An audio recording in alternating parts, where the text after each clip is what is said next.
Hello everyone, Luke Smith here. It is Tuesday the 11th of March 2025, 42 past 9 in the PM. Recording a bit earlier today, which is good. I want to review Alone in the Dark, the video game. Now, I looked it up. It said it was released in 2024, however other sources say it was released in 2023. I believe it was released in 2024. I didn't get it on release date, obviously. I got it for Christmas, and to be fair, it is a decent game. It's not the best, however it gives you Resident Evil 1 vibes for the most of it. There is two characters to choose from. There's Emily Hartwood, who I chose first, and there's let me just get his name right here, Edward Carnby, who is a detective. It's set in Louisiana in the 1920s at DeSoto Manor, which turns out to be kind of a like a medical treatment facility for the mentally ill. Essentially a lunatic asylum, because back in the days they used to call them that. Let me just bring my no, I want to, there you go, that's better. So basically the story is who you it depends who you choose.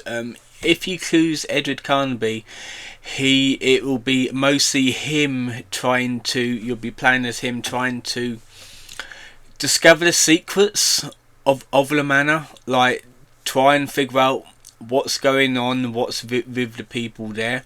But if you choose Emily Hartwood, her reason for being there is to try and find her uncle Jeremy, which he is actually a patient there, and obviously he's unwell. He's seeing things like, and she's trying to basically find him and get him well.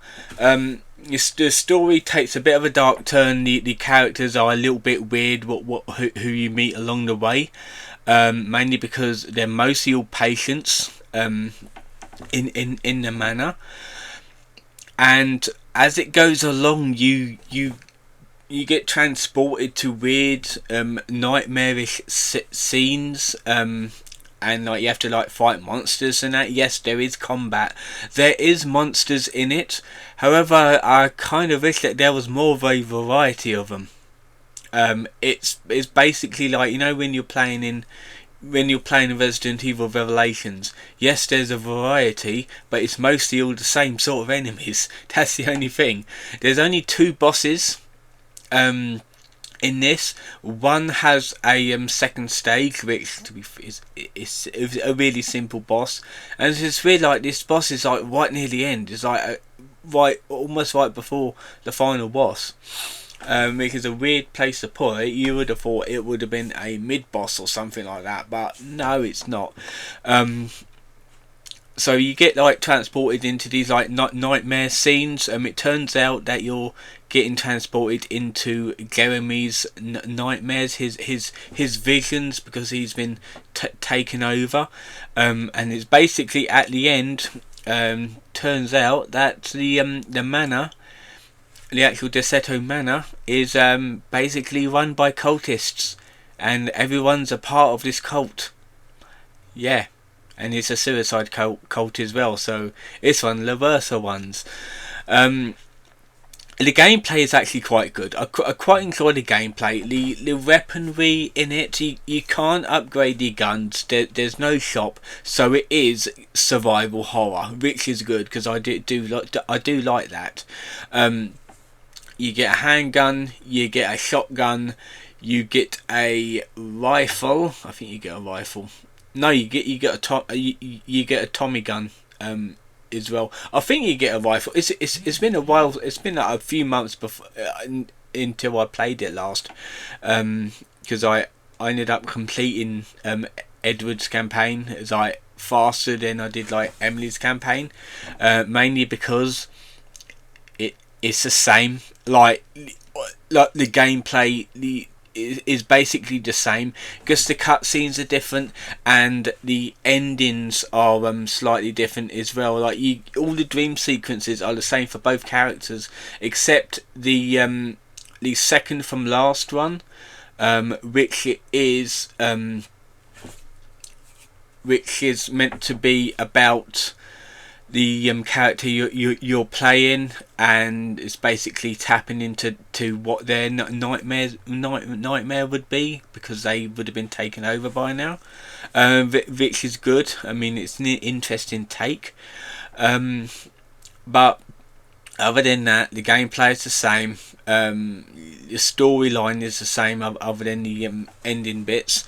The weapons are the same. Combat is the same. I kind of, yeah, like I said, I wish that there was more enemy variety. I really do. It would have been a little bit better. The sound design was really good. However, I did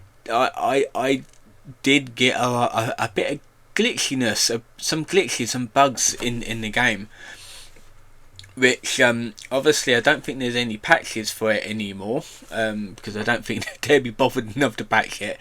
But some points in the game, like I was doing a puzzle in the boiler room, putting the little blocks in and turning them to make a picture, and the game froze when I was doing it, and I'm playing on console PS5, so that was a bit weird. I ended up resetting, because it quick save, it automatically saves like after every room almost, so it saves constantly.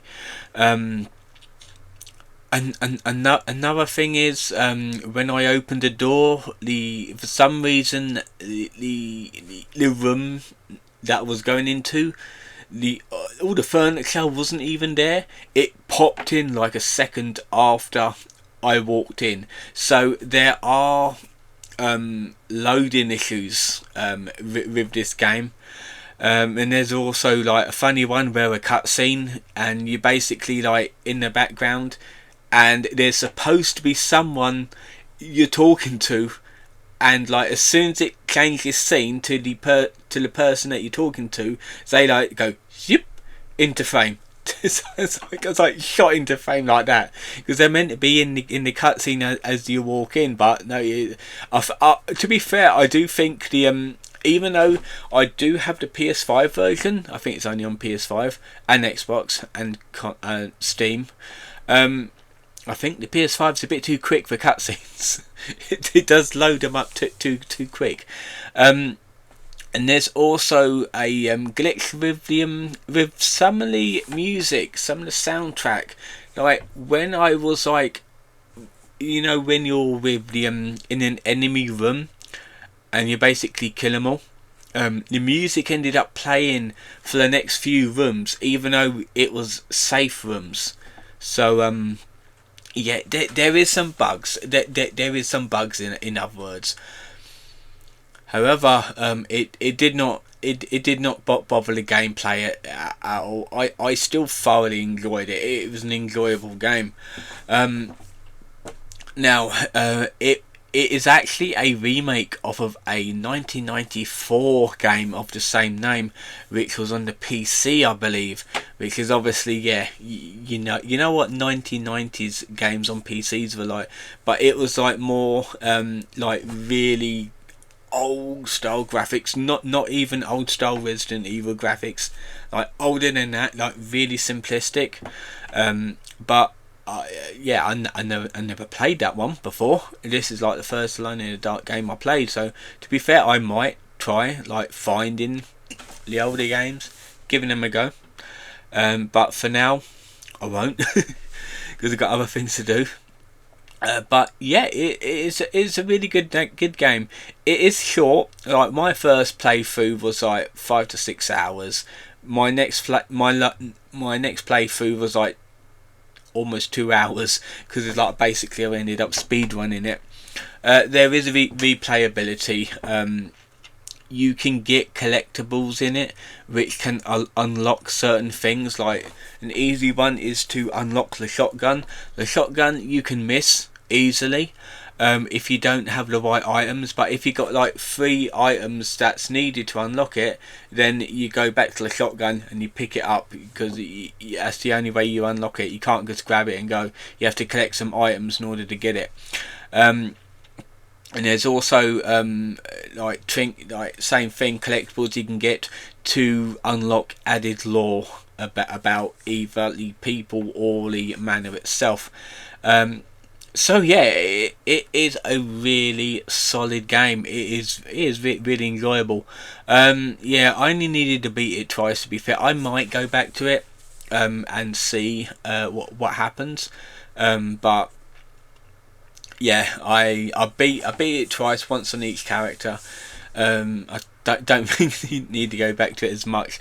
However, I haven't played any of like the Plus games, because if you go on to New Game Plus, there's like extra enemies, there's like, and they say a few surprises, so I don't really know what he means like by that, but I might end up checking it out. And there's also, I forgot, another combat ability.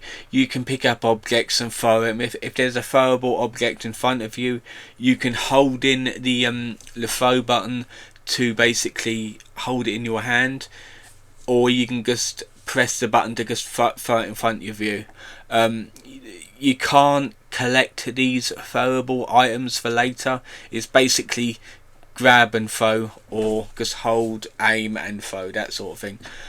They're like bricks, bits of rubble and Molotov cocktails that you can throw.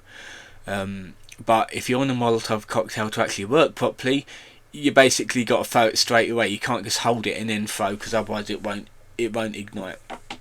I don't know why. I really don't know why.